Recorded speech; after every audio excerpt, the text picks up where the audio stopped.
Psalm number 53 is where we're at today. Find your way there and read along with me. The fool says in his heart, there is no God. They are corrupt, doing abominable iniquity. There is none who does good. God looks down from heaven on the children of man to see if there are any who understand, who seek after God. They have all fallen away. Together they've become corrupt. There is none who does good, not even one. Have those who work evil no knowledge, who eat up my people as they eat bread and do not call upon God? There they are, in great terror, where there is no terror. For God scatters the bones of him who encamps against you. You put them to shame, for God has rejected them. Oh, that salvation for Israel would come out of Zion. When God restores the fortunes of his people, let Jacob rejoice, let Israel be glad. So here we are again, some very familiar themes, some echoes, if you will, here in Psalm number 53. Make yourself a mental note, and after we're done, go back and read Psalm number 14 that begins exactly the same way, with the same figure of speech.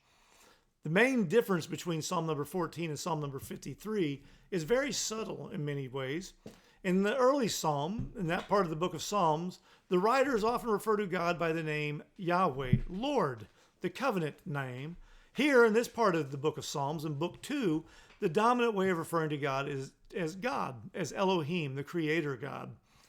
But it's all looking at the same issue. See, many of the Psalms, not all of them, but many of them, like the one this morning, are what is known as wisdom Psalms. It's a type of literature that fits in the broader category of what we call the wisdom literature. In the English Bible, these are the books running from Job through the Song of Songs, including parts about the Psalms that we've been looking at so far this year. Wisdom is not having information, it's knowing what to do with it. As one of my students said recently in class, knowledge is knowing that a tomato is a fruit. Wisdom is knowing that it's not to be put on a fruit salad. Wisdom is having information and knowing how to apply it. And so the information here is information about who God is, what he's like, and knowing what to do with it. Wisdom literature is about how we relate to God as he's revealed himself to us. Thus, as we begin this psalm, it's easy to see that the people he's describing have knowledge, but they refuse to do anything with it, and thus they're to be known as fools. The fool, he says in his heart, there is no God. He's got evidence.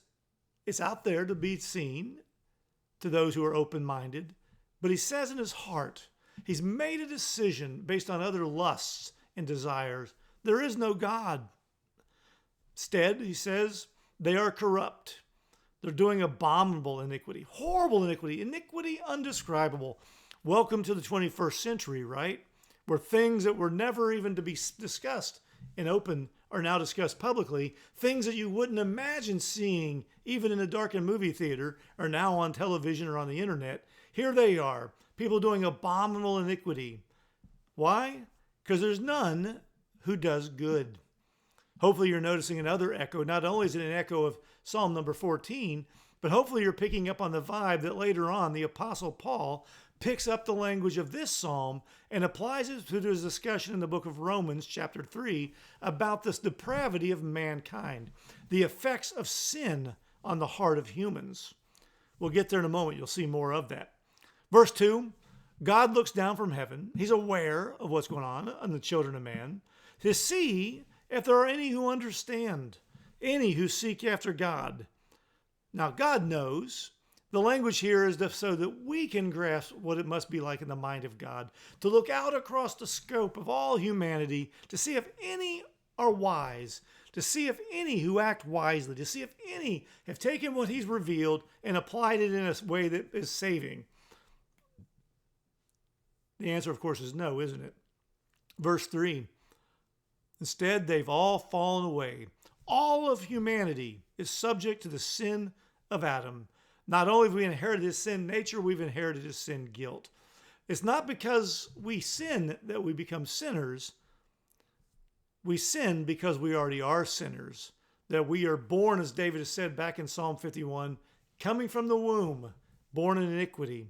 And thus, we've all fallen away. We're all sinners. All of us deserve God's judgment. All of us can expect God's wrath. Because together, verse 3 says, they've become corrupt.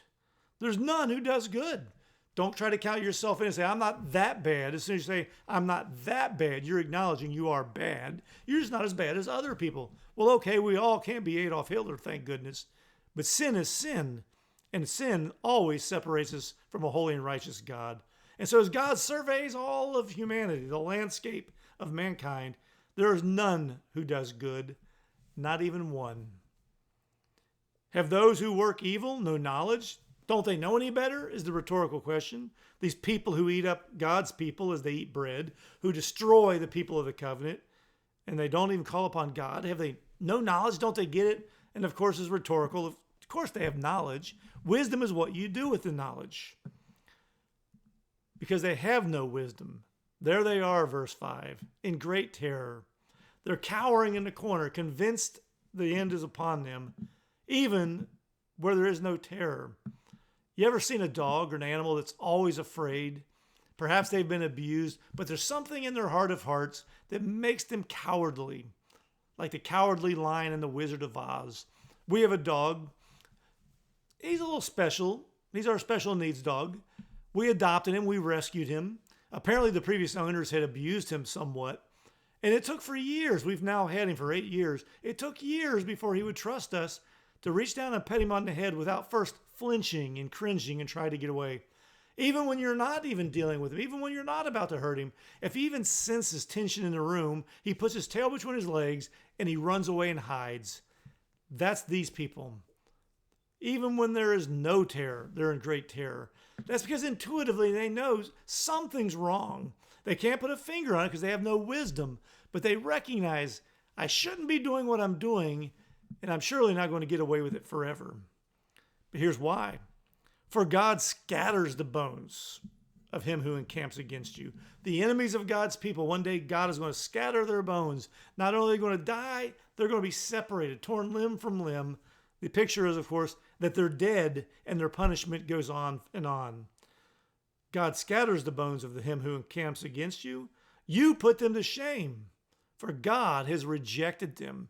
It's not merely that God's aware of their evil. It's not merely that God is upset that they sin. God rejects them who sin. Eternal separation that goes on forever. And then here's David's prayer in verse 6. Oh, that salvation for Israel, for those who are God's people, would come out of Zion. Now here's David, before he becomes king, already praying that one day somebody would come from Zion, from Jerusalem, from the holy hill, and rescue God's people. When God restores the fortunes of his people, he ends this song, let Jacob rejoice, let Israel be glad. Let the people of God, those who are in the covenant, those whom he rescues, both in the moment and forever, let them rejoice. The idea of having joy over and over. Rejoy, rejoy, rejoy. Let them have eternal joy. And then let Israel be glad. Let the knowledge of God's goodness bring encouragement to your heart. Let God's love and his steadfast mercy, may they bring hope to you in the midst of dark times, perhaps.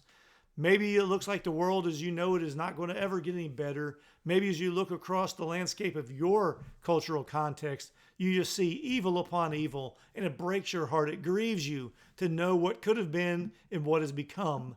Know this also, though, God's aware. Nothing escapes his attention. He one day will bring wrath. One day he will defeat his enemies. One day he will glorify himself. And one day, those who are in his family, those who have been rescued by his mercy, those who have been saved by his grace, he will bring good fortune for you, and you will rejoice in his presence.